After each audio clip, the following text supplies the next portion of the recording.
Personnage sulfureux au sein de l'UFC, Khamzat Chimaev a souvent défrayé la chronique avec ses propos. Il serait d'ailleurs banni du territoire américain, et pas seulement d'ailleurs. Mais la star tchétchène a fait de surprenantes révélations dernièrement. Khamzat est désormais remis de sa grave maladie, bien qu'elle reste encore assez mystérieuse. Néanmoins, il compte bien renfiler les mitaines dès que possible. Comme le phénomène de l'UFC l'a déclaré récemment, il compte d'ailleurs faire son retour d'ici quelques semaines. Probablement du côté des Émirats Arabes Unis. Logique puisqu'il y réside, mais ce ne serait pas la seule explication à ce choix de lieu. Alors qu'il était censé affronter Borz avant son forfait, Robert Whittaker avait ainsi rappelé que le Tchétchène était carrément interdit de territoire aux US. Pas seulement, mais aussi dans bon nombre d'autres pays. Entre ses liens avec le régime autoritaire dans son pays natal, et ses propos en marge du 11 septembre, ça ne serait pas illogique. Interrogé à ce sujet, Khamzat a toutefois nié, et même apporté quelques révélations. Voilà ces mots, bien sûr l'UFC peut aider à résoudre les problèmes de visa, c'est possible. Ils l'ont fait la dernière fois, ils m'ont obtenu le visa quand ils le voulaient.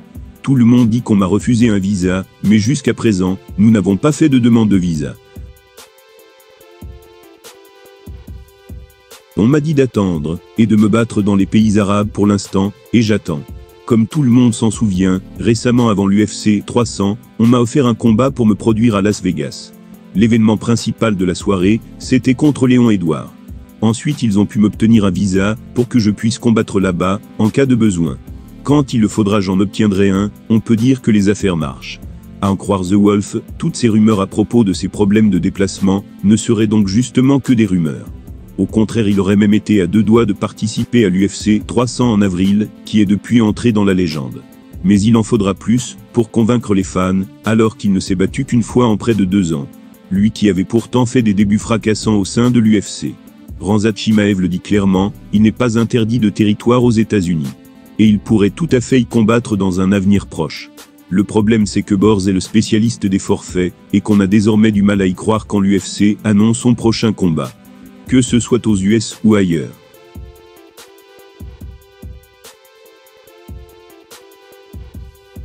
Moins de 3 ans après son arrivée à l'UFC, Alex Pereira y fait déjà partie des plus grandes terreurs du circuit. Un gros nom a toutefois osé le provoquer publiquement ces derniers jours, convaincu d'être en mesure de le terrasser. Certes perçu comme une menace non négligeable dans le milieu, son statut de star fait néanmoins de lui une cible alléchante pour les autres cadors de l'organisation. Alex Pereira voit dès lors de nombreux combattants s'imaginer l'affronter ces temps-ci. Après le champion des poids lourds Thomas Spinal, il y a quelques jours, c'est Jake Paul qui a suivi le mouvement suite à sa récente victoire contre Mike Perry. Il a déclaré « Alex Pereira tu dis tu veux venir boxer. Je suis le roi de la discipline, c'est moi le roi. Ramène-toi, on peut faire en sorte qu'on se retrouve l'un contre l'autre. Je veux t'affronter Alex Pereira, je viens de battre un champion du BKFC. J'ai déjà battu plusieurs champions UFC, et tu dis que tu veux boxer. Donc Alex après Mike Tyson, faisons en sorte qu'on se retrouve face à face dans le ring. » Maître dans l'art du divertissement et des call-outs en tout genre, Paul a donc dernièrement jeté son dévolu sur Alex Pereira.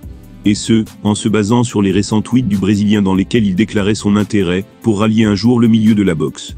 Aussi improbable et sans issue, cet appel du pied pouvait-il paraître, il a bel et bien atteint sa cible. Cible qui s'est même empressée de contacter son auteur. En effet Alex Pereira a fait un FaceTime avec Jake Paul, 1 minute après qu'il l'a défié. Fort de cette interaction virale, Paul a donc remis le couvert en conférence de presse. Il s'est affiché persuadé de pouvoir vaincre Poatan, mais redoutant toutefois la possible intervention de Dana White. Voilà ses mots, « J'adore ce sport » et Pereira a tweeté qu'il voulait boxer. On vient de l'avoir en FaceTime, et je lui ai demandé si son contrat te le permettrait. Si c'est le cas, je sais que je pourrais le décapiter, mais il n'est pas son propre patron. Personnellement je veux de cette fumée, mais au bout du compte, est-ce que Dana l'y autorisera? Ce serait sûrement un trop gros risque à prendre pour lui. Je pourrais embarrasser son combattant le plus en vogue actuellement. Mais je veux de cette fumée, je suis prêt à affronter tous les combattants de MMA. Et je les ai tous battus jusqu'à maintenant. Lui c'est le roi de l'UFC à l'heure actuelle, et je veux le détrôner. Décidément friand de combats de boxe face à des figures de l'UFC, Paul a décidé de défier l'une des plus redoutables. À savoir Alex Pereira. Et ce, en sachant cependant que Dana n'a que peu d'intérêt à laisser sa star disputer ce possible duel.